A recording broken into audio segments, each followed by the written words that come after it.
Hello welcome to cube TV. నేను మీ సరిత.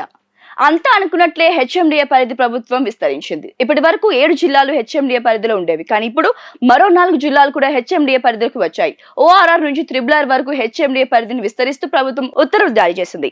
హైదరాబాద్ మహానగర పాలక అభివృద్ధి సంస్థ పరిధిలోకి కొత్తగా మహబూబ్ నగర్, నగర్ కర్నూల్, వికారాబాద్, నల్గొండ జిల్లాలోని 16 మండలాలు ప్రభుత్వం హెచ్ఎండిఏ పరిధిలో చేర్చింది. దీంతో 11 జిల్లాలు, 104 మండలాలు, 1355 గ్రామాలతో హెచ్ఎండిఏ విస్తరిస్తూ పురపాలక శాఖ ముఖ్య కార్యదర్శి దాన కిషోర్ ఉత్తర్వులు జారీ చేశారు.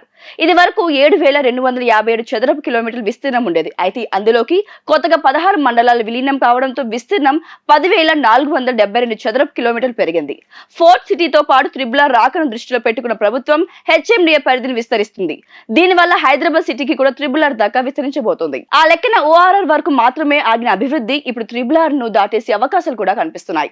ఫోర్త్ సిటీని త్రిబుల్ దగ్గరలోనే ఉంచారు. ఇప్పుడు దానికి అనుగుణంగా హెచ్ఎండిఏ పరిధిని పెంచారు. దీంతో హైదరాబాద్ తో పాటు కొత్త 4 జిల్లాల్లో కూడా భూముల రేట్లు అమాంతంగా పెరిగిపోయే అవకాశాలు కూడా కనిపిస్తున్నాయి. రియల్ ఎస్టేట్ రంగం ఊపందుకునే అవకాశాలు కూడా కనిపిస్తున్నాయి. హెచ్ఎండిఏ పరిధిలోకి వచ్చిన జిల్లాలు రెవెన్యూ రూల్స్ మార్చబోతున్నాయి. రిజిస్ట్రేషన్ ఫీజులు, ఇతర పర్మిషన్లు కూడా పెరగబోతున్నాయి. కాబట్టి భూముల రేట్లు కూడా అందుకునే అవకాశాలు కనిపిస్తున్నాయి. ఇప్పుడున్న హెచ్ఎండిఏ పేరున హైదరాబాద్ మెట్రోపాలిటన్ రీజనల్ అంటే హెచ్ఎంఆర్ గా మార్చుతున్నారు. మరి ఇంకెందుకు లేటు, మీకు అనువైన చోట్ల ఇప్పుడే రియల్ ఎస్టేట్ లో పెట్టుబడులు పెట్టండి.